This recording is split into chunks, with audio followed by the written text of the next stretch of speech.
Welcome back everyone. ಈ ವಿಡಿಯೋದಲ್ಲಿ ನಾನು problem number 3 5 marks question from section B of Bengaluru city university BCom 2024 question ಪೇಪರಿಂದ ಒಂದು ಕ್ವೆಶನನ್ನು ಸಾಲ್ವ್ ಮಾಡ್ತಾ ಇದ್ದೀನಿ. Simple and easy question, 5 marks ನಿಮಗೆ ಬರುವಂಥ ಚಾನ್ಸಸ್ ಹೈ ಇದೆ. Shrimati Amulya, age 56 years, an entrepreneur from Bangalore, bought gold jewellery. Amulya ಅನ್ನುವಂಥ ವ್ಯಕ್ತಿ 56 ವರ್ಷದ ಒಬ್ಬ ವೃದ್ಧೆ ಇಲ್ಲಿ ಗೋಲ್ಡ್ ಜ್ಯುವೆಲರಿನ ಪರ್ಚೇಸ್ ಮಾಡಿದ್ದಾರೆ. ಯಾವಾಗ ಅಂದರೆ ಆಗಸ್ಟ್ 1984 38,000ಕ್ಕೆ ಪರ್ಚೇಸ್ ಮಾಡಿದ್ದಾರಂತೆ. 1984 38,000ಕ್ಕೆ ಒಂದು ಏನಿಲ್ಲ ಅಂದರೂ ಒಂದು 50 ಗ್ರಾಮ್ ಗೋಲ್ಡ್ ಬಂದಿರುತ್ತೆ. ಓಕೆ, ಇಲ್ಲಿ ಅದೇ ಗೋಲ್ಡನ್ನು ಅವರು ಜಾನ್ವರಿ 2025 5,80,000ಕ್ಕೆ ಸೇಲ್ ಮಾಡಿದ್ರಂತೆ. ಇಲ್ಲಿ ಸ್ವಲ್ಪ ವ್ಯಾಲ್ಯೂ ಕಡಿಮೆ ಆಯಿತು. ಓಕೆ, ಪರವಾಗಿಲ್ಲ, ನೋ ಪ್ರಾಬ್ಲಮ್. ಅವ್ರು ಏನು ಕೊಟ್ಟಿದ್ದಾರೋ ಅದಕ್ಕೆ ನಾವು ಸೊಲ್ಯೂಷನ್ ಹುಡುಕಬೇಕು. ಸೊ ಇಲ್ಲಿ ಅವರು 1984 ಪರ್ಚೇಸ್ ಮಾಡಿದ್ದು 38,000ಗೆ. ಸೊ 1984 ಪರ್ಚೇಸ್ ಮಾಡಿರೋದು ರೂಲ್ ನಂಬರ್ 1, ಯಾವಾಗಲೂ ನಾವು 1984 ರೇಟ್ ತೊಗೊಳ್ಳಲ್ಲ. 2001 ಏನು ರೇಟ್ ಇರುತ್ತೋ ಆ ರೇಟನ್ನು ತೊಗೊಳ್ತೀವಿ. 2001 1st April 2001 1,80,000 ಇತ್ತಂತೆ. ಸೊ 2001 1,80,000 ಇತ್ತು. ಮೊದಲಿದ್ದಿದ್ದು 38,000, 2001 1,80,000. ಸೊ ಯಾವುದು ಇದರಲ್ಲಿ ವಿಚ್ ಎವರ್ ಇಸ್ ಹೈಯರ್ ಯಾವುದು ಜಾಸ್ತಿ? 1,80,000 ಜಾಸ್ತಿ. ಸೊ 1,80,000 ನಾವು ಪರ್ಚೇಸ್ ಪ್ರೈಸ್ ಅಂತ ಅಂದ್ಕೊಳ್ತೀವಿ.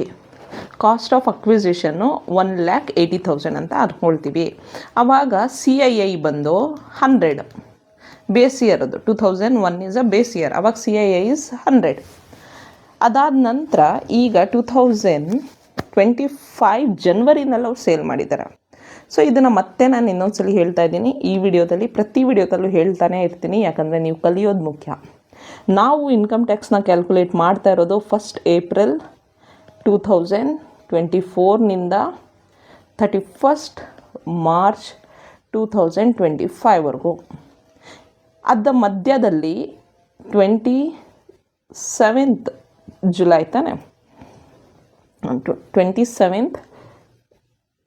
23rd July date ಮರ್ತೋಗ್ಬಿಡುತ್ತೆ. 23rd July 2024 ಇದೊಂದು ಡೇಟ್ ಇದೆ.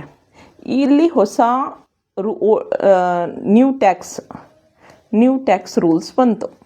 ಓಕೆ, ಇದು ಏನು ಹೇಳ್ತು ಅಂದರೆ, ಇದಕ್ಕಿಂತ ಮುಂಚೆ ಏನಾದರೂ ಸೇಲ್ ಆಗಿದ್ದರೆ, ಬಿಫೋರ್ ಸೇಲ್ ಆಗಿದ್ದರೆ, ಅಂದರೆ 1st April 2024 23rd July 2024 sale ಆಗಿದ್ದರೆ ಅದು ಓಲ್ಡ್ ಟ್ಯಾಕ್ಸ್ ರಿಜೀಮ್ ಪ್ರಕಾರ with indexation for long term capital asset ಬಗ್ಗೆ ಮಾತಾಡ್ತಾ ಇದ್ದೀವಿ. Okay, long term capital asset ಬಗ್ಗೆ ಇಂಡೆಕ್ಸೇಷನ್ ತೊಗೊಳ್ಬೋದು. ಅದಾದ ನಂತರ 23rd July ಆದಮೇಲೆ, ಅಂದರೆ 24th July 31st March ಏನಾದರೂ ಸೇಲ್ ಆಗಿದ್ದರೆ, ಸೇಲ್ ಆಫ್ಟರ್ ದಿಸ್ ಡೇಟ್ ಆಗಿದ್ದರೆ ನ್ಯೂ ಟ್ಯಾಕ್ಸ್ ರಿಜೀಮ್ ಅಪ್ಲಿಕೇಬಲ್ ಆಗುತ್ತೆ, ನ್ಯೂ ಟ್ಯಾಕ್ಸ್ ರೂಲ್ಸ್ ಅಪ್ಲಿಕೇಬಲ್ ಆಗುತ್ತೆ. ಅದರಲ್ಲಿ ನೋ ಇಂಡೆಕ್ಸೇಷನ್ ನೋಡಿ, ಇಂಡೆಕ್ಸೇಷನ್ ತೊಗೊಳ್ಳೋ ಆಪ್ಷನ್ ಇರುತ್ತೆ ನ್ಯೂ ಟ್ಯಾಕ್ಸ್ ರಿಜೀಮಲ್ಲೂ, ಬಟ್ ಅದು ಬರೀ ಇಮ್ಮೂವೇಬಲ್ ಪ್ರಾಪರ್ಟಿಗೆ ಮಾತ್ರ. ಇದು ಜ್ಯುವೆಲರಿ ಆಗಿರೋದ್ರಿಂದ ಇದಕ್ಕೆ ಜನವರಿ 2025 ಸೇಲ್ ಆಗಿರೋದಲ್ವಾ, 5,80,000ಗೆ ನ್ಯೂ ಟ್ಯಾಕ್ಸ್ ರಿಜೀಮ್ ಪ್ರಕಾರ ಹೋಗುತ್ತಿದ್ದು. ಆದರೆ ಇದು ಜ್ಯುವೆಲರಿ ಆಗಿರೋದ್ರಿಂದ ಇದು ಮೂವೇಬಲ್ ಪ್ರಾಪರ್ಟಿ, ಒಂದು ಪ್ಲೇಸಿಂದ ಇನ್ನೊಂದು ಪ್ಲೇಸ್ಗೆ ಮೂವ್ ಆಗುವಂಥ ಒಂದು ಪ್ರಾಪರ್ಟಿ ಆಗಿರೋದ್ರಿಂದ ಇದಕ್ಕೆ ನಾವು ಇಂಡೆಕ್ಸೇಷನ್ ತೊಗೊಳಕ್ಕಾಗಲ್ಲ. ಓಕೆ, ಇದು ಮೂವೇಬಲ್ ಪ್ರಾಪರ್ಟಿ ಆಗಿರೋದ್ರಿಂದ, ಮೂವೇಬಲ್ ಅಸೆಟ್ ಆಗಿರೋದ್ರಿಂದ ನ್ಯೂ ಟ್ಯಾಕ್ಸ್ ರಿಜೀಮ್ ಪ್ರಕಾರ ಓಕೆ ನೋ ಇಂಡೆಕ್ಸೇಷನ್. ಸೊ ಈಗ ನಾವು ಇದಕ್ಕೆ ಅಸೆಸ್ಮೆಂಟ್ ಇಯರಿಗೆ ಕ್ಯಾಪಿಟಲ್ ಗೇನನ್ನು ಕ್ಯಾಲ್ಕುಲೇಟ್ ಮಾಡಬೇಕು. Computation of capital gain for Shrimati Amulya, ಅದನ್ನು ಬರಿಬೇಕು ನಾವು ಹೆಡ್ಡಿಂಗಲ್ಲಿ. Computation of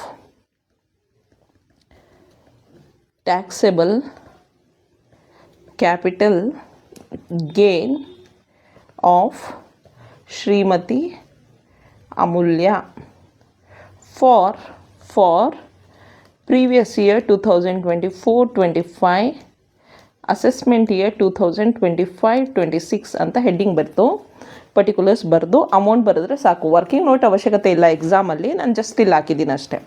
full value of consideration ಅಂದರೆ ಸೆಲ್ಲಿಂಗ್ ಪ್ರೈಸು ಎಷ್ಟಕ್ಕೆ ಸೇಲ್ ಮಾಡಿದ್ದು 5,80,000ಗೆ ಅಲ್ವಾ. 5,80,000ಗೆ ಏನಾದರೂ ಎಕ್ಸ್ಪೆನ್ಸಸ್ ಇನ್ಕರ್ ಮಾಡಿದಾರಾ? No expenses. ಸೊ ಎಕ್ಸ್ಪೆನ್ಸಸ್ ಏನು ಇನ್ಕರ್ ಮಾಡಿಲ್ಲ, ಅದಕ್ಕೆ ಇದು ನಿಲ್ಲ. ಎಷ್ಟು ಉಳಿತು? 5,80,000 ಮೈನಸ್ ಏನಿಲ್ಲ 0 ಎಕ್ಸ್ಪೆನ್ಸಸ್ಸು. ಉಳಿದಿದ್ದೆಷ್ಟು? 5,80,000 ಉಳಿತು. ಉಳಿದಂಥ 5,80,000ಅಲ್ಲಿ ನಾವೇನು ಮಾಡಬೇಕು ಅಂದರೆ ಕಾಸ್ಟ್ ಆಫ್ ಅಕ್ವಿಸಿಷನನ್ನು ಮೈನಸ್ ಮಾಡಬೇಕು. ಜೊತೆ ಕಾಸ್ಟ್ ಆಫ್ ಇಂಪ್ರೂವ್ಮೆಂಟ್ ಏನಾದರೂ ಕೊಟ್ಟಿದ್ದರೆ ಅದು ಕೂಡ ಮೈನಸ್ ಮಾಡಬೇಕಾಗುತ್ತೆ.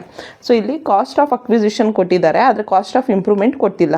ಕಾಸ್ಟ್ ಆಫ್ ಅಕ್ವಿಸಿಷನ್ನು ಯಾವಾಗ 1984ಅಲ್ಲಿ 38,000 ಇತ್ತು, ಆದರೆ 2001ನಲ್ಲಿ 1,80,000 ಇತ್ತು.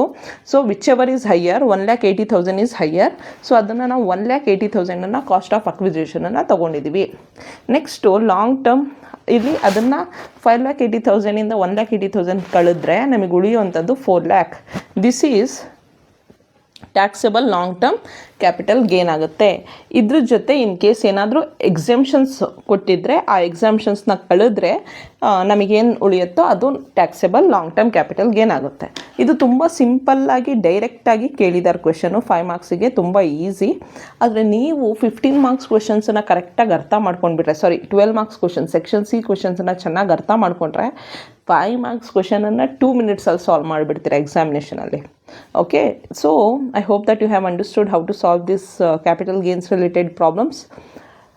23rd July 2024 is what you have to remember properly. Before that, after that. Before that ಅಂದರೆ ಓನ್ಲಿ ಓಲ್ಡ್ ಟ್ಯಾಕ್ಸ್ ರಿಜಿಮ್, ಅದರಲ್ಲಿ ಇಂಡೆಕ್ಸೇಷನ್ನು ಲಾಂಗ್ ಟರ್ಮ್ ಕ್ಯಾಪಿಟಲ್ ಅಸೆಟ್ಸಿಗೆ ಇರುತ್ತೆ. ಜ್ಯುವೆಲರಿ ಆದ್ರೂ ಇರುತ್ತೆ. ಲೈಕ್ ಈಕ್ವಿಟಿ ಶೇರ್ಸ್ ಅಂಥದಕ್ಕೆಲ್ಲ ಇರಲ್ಲ, ಆದರೆ ಬೇರೆದಕ್ಕೆ ಇರುತ್ತೆ. House property, land, building, agriculture land, jewellery, plots ಇಂಥದಕ್ಕೆಲ್ಲ ಇರುತ್ತೆ. ಅದೇ ರೀತಿ ಇನ್ ಕೇಸ್ ಅದೇನಾದರೂ ಸೇಲ್ ಆಗಿರೋದು 23rd July 2024 ಆದಮೇಲೆ ಆಗಿದ್ದರೆ ಅದಕ್ಕೆ ನ್ಯೂ ಟ್ಯಾಕ್ಸ್ ರಿಜಿಮ್ ಅಪ್ಲಿಕೇಬಲ್ ಆಗುತ್ತೆ. ನ್ಯೂ ಟ್ಯಾಕ್ಸ್ ರಿಜಿಮಲ್ಲಿ 2, with indexation, without indexation. With indexation ಯಾವಾಗ ತೊಗೊಳ್ಬೋದು ಅಂದರೆ ಓನ್ಲಿ ಇಮ್ಮೂವೇಬಲ್ ಪ್ರಾಪರ್ಟಿ ಆಗಿದ್ರೆ. ಯಾವುದು ಪ್ರಾಪರ್ಟಿ ಒಂದು ಜಾಗದಿಂದ ಇನ್ನೊಂದು ಜಾಗಕ್ಕೆ ಮೂವ್ ಆಗಲ್ಲ, ಲೈಕ್ ಲ್ಯಾಂಡ್ ಅದು ಮೂವ್ ಆಗಲ್ಲ, ಹೌಸ್ ಪ್ರಾಪರ್ಟಿ ಅದು ಮೂವ್ ಆಗಲ್ಲ, ಬಿಲ್ಡಿಂಗ್ ಅದು ಮೂವ್ ಆಗಲ್ಲ. ಓಕೆ, ಸೊ ಅಂಥದ್ದಕ್ಕೆ ಮಾತ್ರ ಇಂಡೆಕ್ಸೇಷನ್ ತೊಗೊಳ್ಬೋದು, ಬಾಕಿ ಯಾವುದಕ್ಕೂ ಇಂಡೆಕ್ಸೇಷನ್ ತೊಗೊಳ್ಳುವ ಹಾಗಿಲ್ಲ. ಸೊ ಇಲ್ಲಿ ವಿತೌಟ್ ಇಂಡೆಕ್ಸೇಷನ್ ಬಂದಿದೆ, ಬಿಕಾಸ್ ಇದು January 2025ನಲ್ಲಿ ಸೇಲ್ ಆದಂತಹ asset. Okay, thank you so much.